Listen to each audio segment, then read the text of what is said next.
Hi everyone, welcome back to the channel. In today's session, we are not going to cover any specific topic, but we are going to talk about the Power App interview questions. So this is specifically for my friends who are looking to pursue their career into Power App development and would like to prepare for the Power App interview. So let's jump into the questions. So it will be around 20 to 25 questions, which will be starting from the beginner, your understanding about the Power Apps, and then get into the detail level of the Power App interview questions. So interview can start with the high level concepts of Power Apps, and I would like to understand your knowledge about Power App as an entire platform, how it's connected to the different part of the worlds. So the 1 to 6 questions related to the high level overview of Power Apps. For example, what can you do with Power Apps? So in this question, you can simply answer that Power App is a integral part of the MS Power platform, and it is being used or leveraged to create the quick applications which are very fast time to market, and it increases the efficiency and the cut down the time into the actual production applications. So survey says that it cut down 70% of time and 30% of the resource efficiencies.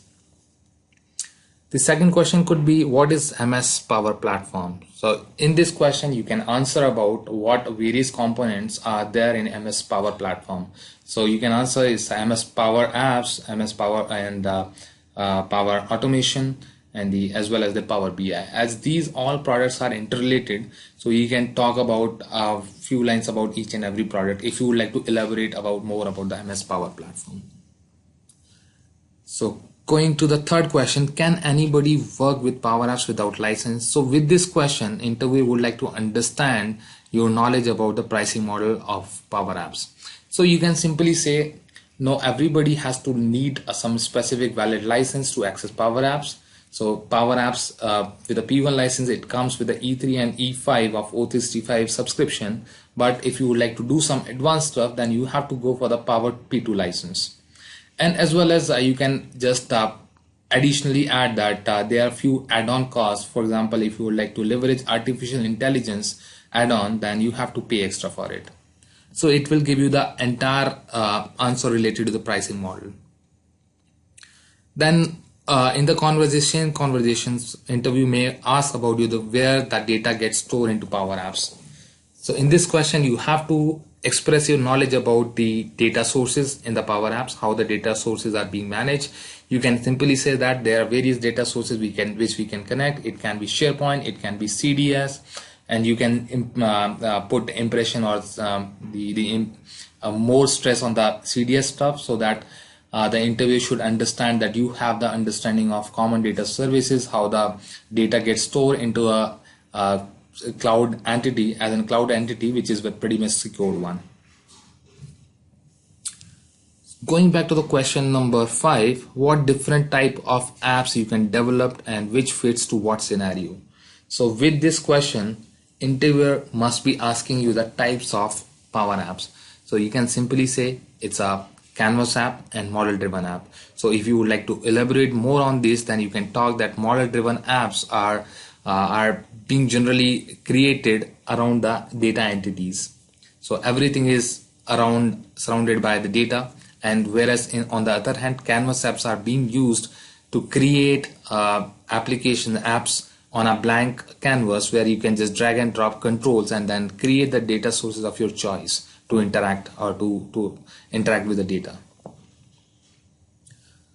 And then going back to the question number 6, how to integrate Power App with external systems. So here you can just specify how the interaction or the actual interaction will happen with the external systems. For example, you can specify or you can stress on that point that Power Apps can be connected with the Power Automate.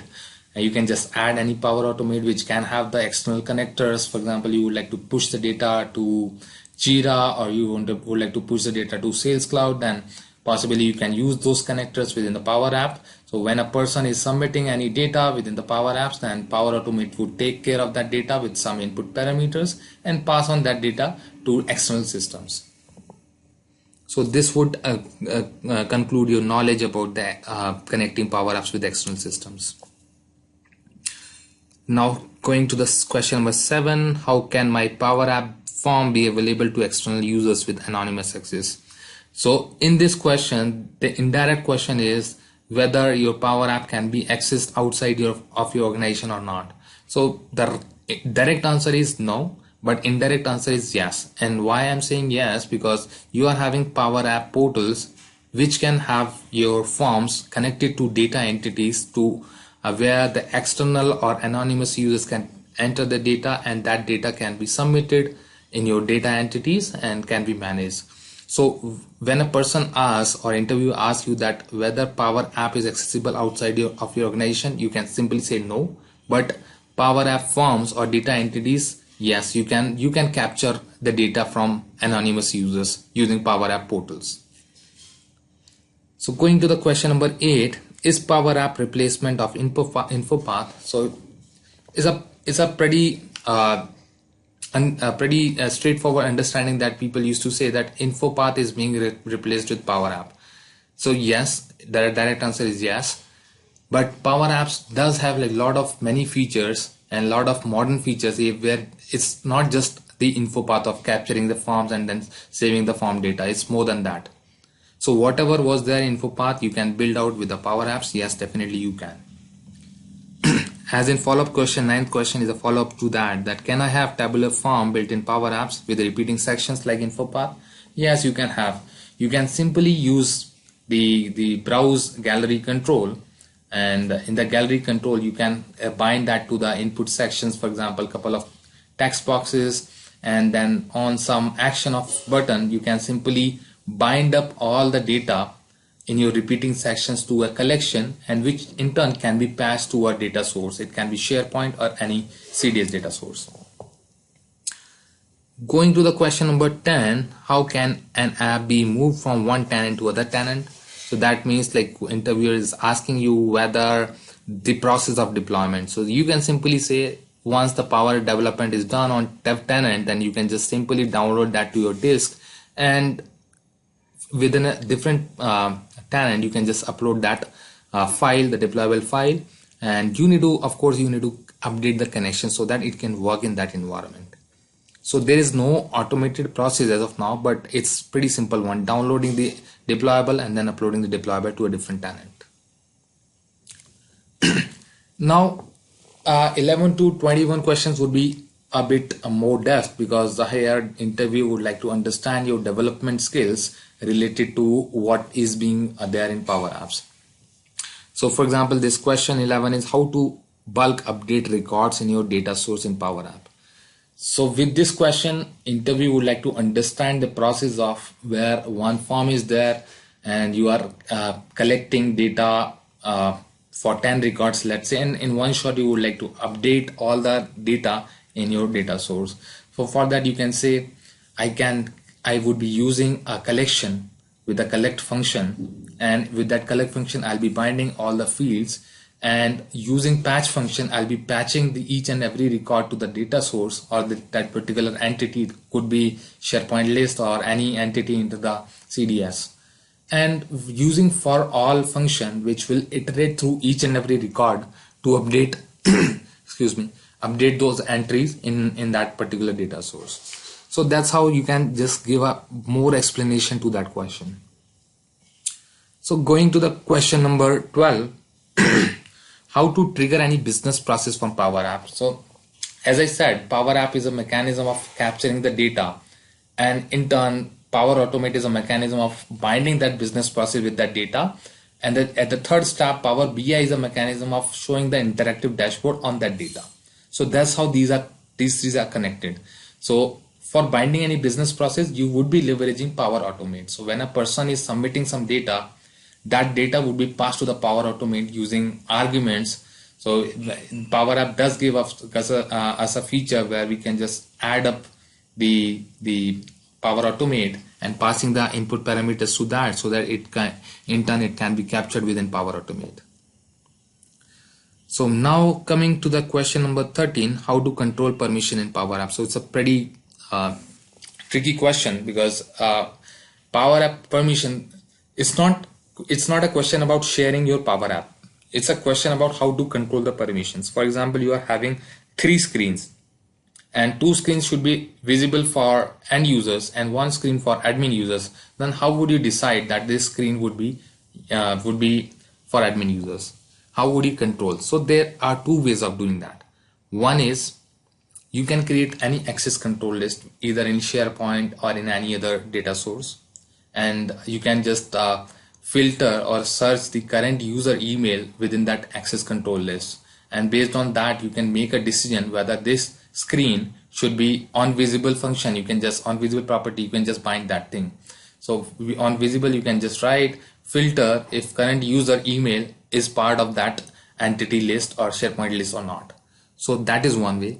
Other way is you can just simply add Azure AD connector, and you can make a filter or get users based on the current email address of the user and pass that to a lookup into the Azure AD group, so that we can just check whether the current user is a part of Azure AD specific group or not. If that is a part of that specific group, then that admin screen should be visible to him. So this is how we can answer that question. The 15th question is, can I provide permission in a Power App using SharePoint groups? So interviewer is indirectly asking whether we can work with SharePoint groups there or not. So right now we can't work. As I said, for permissions we have to leverage the access control list, any external list against that you are making a query, or Office Azure group. So 16th question is, how is model driven app different from Canvas app? So here interview is again checking your understanding related to both the type of apps and what app should be used in what scenario.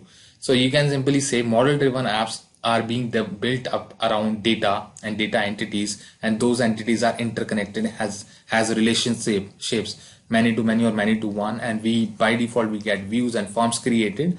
If our application is data intensive application, then we would be going for the model driven app, and if our application is majorly based on UI stuff, then we would be going for the Canvas app, so that we have the flexibility to move our controls around. So that's the way you can answer that question.